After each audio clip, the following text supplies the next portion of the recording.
I met you on a Thursday, Friday I took you home. Well, Saturday I'm begging you, baby, just leave me alone. Stop! You! The one who played this video! Answer me! So, you think the Spoony worm could escape me so easily? Think again, maggot! This show is re-banished to the black hole, where you will play Pumpkinhead's revenge for all eternity. Or until you win. Oh. Where am I? Nostalgia Critic? What are you doing here? I'm not the nostalgia critic. Or am I? Well, yeah, you are. Or am I? But what is this place? What are we doing here? You must be Pumpkinhead in order to leave this dimension. Or do you? Oh, come on, this is all because I raped you and Spoony was Spoony too, isn't it? Yes. Or is it? No, it is. Yeah, but I can't beat that game, it's impossible! You should get that LordKaT guy. He can beat anything. Or can he? Wait, what'd you call me? No, that's just what I say when I disappear. Poof.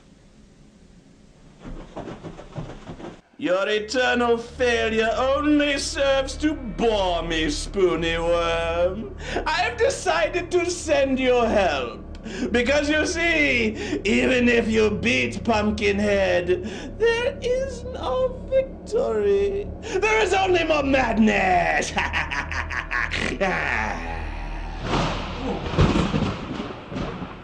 This is not my beautiful house, and you're not my beautiful wife. Spoony, what's going on? Well, I really need your help getting through Bloodwings' Pumpkinhead's Revenge, and since you're the Until We Win guy, I really need your help getting through this thing. Assuming there's no strawberries involved, please. Silence, maggot! You will help the Spoony Worm finish this game, or you will spend the rest of your lives in the black hole. No.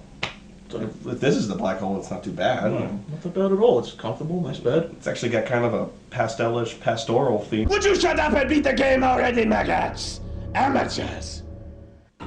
So, Pumpkinhead? This is the game we have to beat. Good God Almighty. Oh, believe me, there is no God.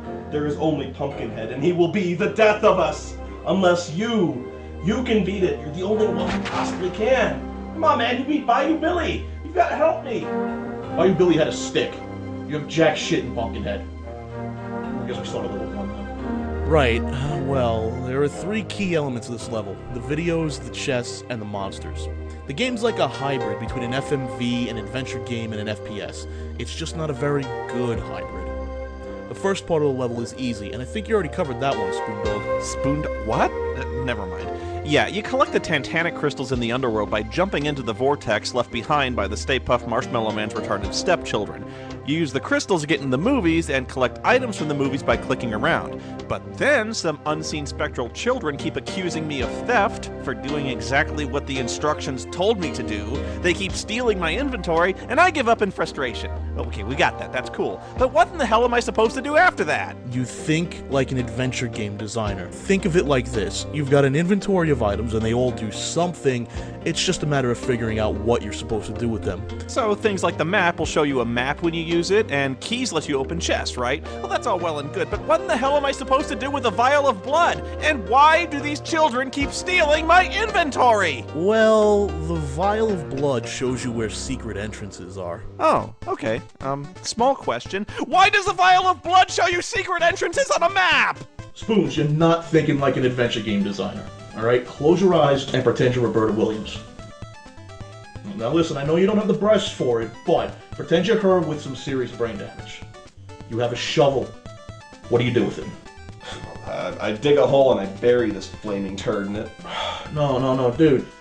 What is the shovel made out of? A wooden handle and a metal spade.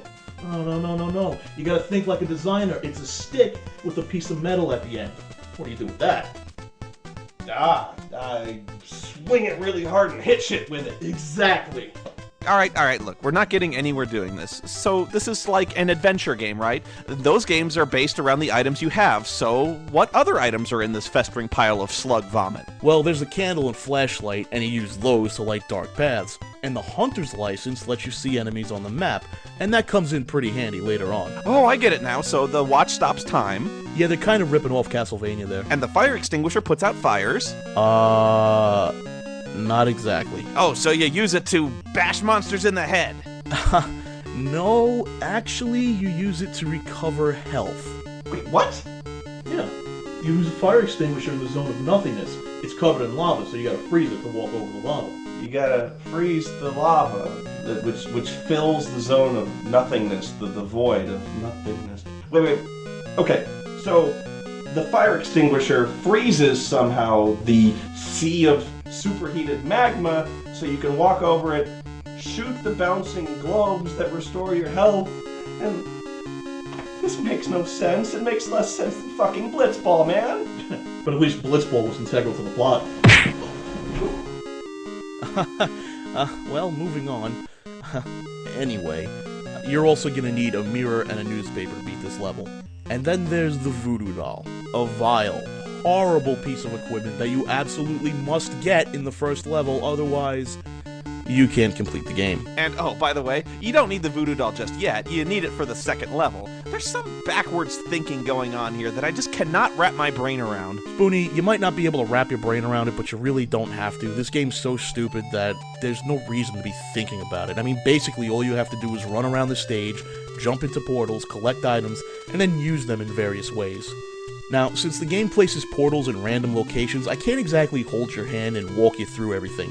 Needless to say, you're gonna need to explore every portal and grab every item you can, save for 3. The TV, the radio, and the empty box. Take any one of those items and the demon children will taunt you and eventually remove your inventory.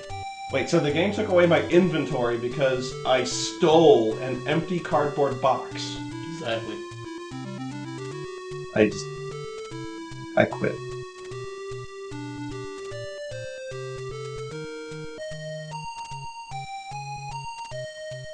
I forgot I can't leave. As you wander around the level, you'll find a lot of treasure chests with glyphs. You need to open every single treasure chest in this level to make damn sure you have all of the glyphs. If you're missing one, you won't be able to beat the level. So you get all the glyphs and the items you need, and eventually you'll wander around the level long enough to find Olmec here. And believe me, when I learned how to beat this first stage, I damn near had a brain aneurysm. You talk to the big giant stonehead, who will tell you that he's the gatekeeper and is waiting for an offering. How do you know which offering he's waiting for? Well, you equip the mirror, and then look in the mirror that's already in the room. It'll show you the reflection of the glyph you need to select. Place that glyph down, and if it's the right one, the gatekeeper will say, "Follow me to the Hall of Memories," or some bullshit like that. This is where the game is downright sadistic. Throughout the entire first level, you were actually supposed to pay careful attention to those FMVs because the gatekeeper here will actually ask you trivia questions related to the vignettes you just saw.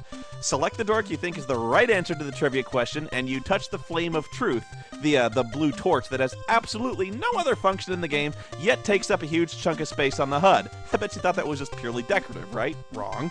But if you get it right, you move on. Chances are, though, that you'll completely fuck it up and die. And that's where the newspaper comes in.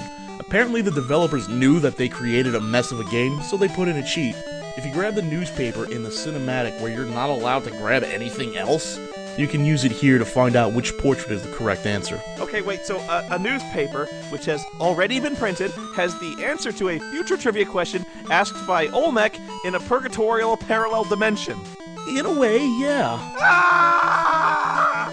Makes no sense! Makes no sense! So you enter level 2, and this is where the true misery starts. If you thought Periphery was bad, just wait until you have to figure out what the hell you're supposed to do in Purgatory.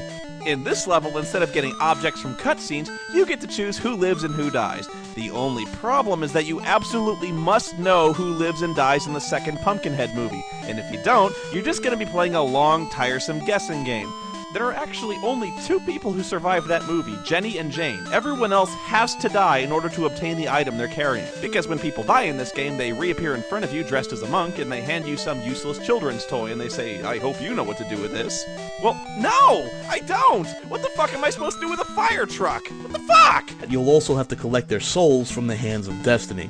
This is boring and tedious. Of course, that's not all there is to this level. Oh no, sir. There's also the Hell Room. The Hell Room. Oh yes, the Hell Room. You see, there are a variety of enemies in this level that, once you kill them, don't actually die. They're simply sent to the Hell Room, and once you've killed all of them, this room is filled to the brim with enemies, making it damn near impossible to get through. And it gets worse. You know those lost souls you have to save? Well, every time you find one, it gets whisked away to the Hall of Purgatory, which is basically a cattle farm for souls. Go to this room, avoid pissing on the electric fence, and then capture the soul. After you collect all 9 lost souls and all of the items from the cinematics, fight your way through the Hell Room, or if you're smart, you went through this room once after every time you killed an enemy, to the Gatekeeper's room. He'll tell you to follow him and then ask you yet another trivia question from the movie. It's here that you've got to look at your newspaper again to find the answer. Select the right answer, touch the flame of truth, and now you're taken to Pumpkinhead's lair, and it's here that you can finally end this miserable game. The only problem is that the requirements for reaching the end are random. By random, of course, you mean you can't explain it. No. By random, I mean if you didn't collect every single item from the previous level, this game will probably fuck you over. You have to watch 2 cinematics here. One of them where Pumpkinhead kills another person, and one where some random person explains what item you need to use to calm Pumpkinhead's soul. It can be any item you collected in the previous level. So basically, you make your way through the maze, jump through a couple of portals, get to the center of the place where Pumpkinhead has his domain, and then you give him a snuggly teddy bear, and then the game's over. You don't actually fight the end boss, you just give him a nice toy. Pretty much. Game's over. Can I go now? I have a crotch itch I gotta take care of. Stop! No! You are not done yet! Oh god. What do you mean, oh god? What do you mean we're not done? We just beat the game! He's gonna make us watch it. Wait, watch what?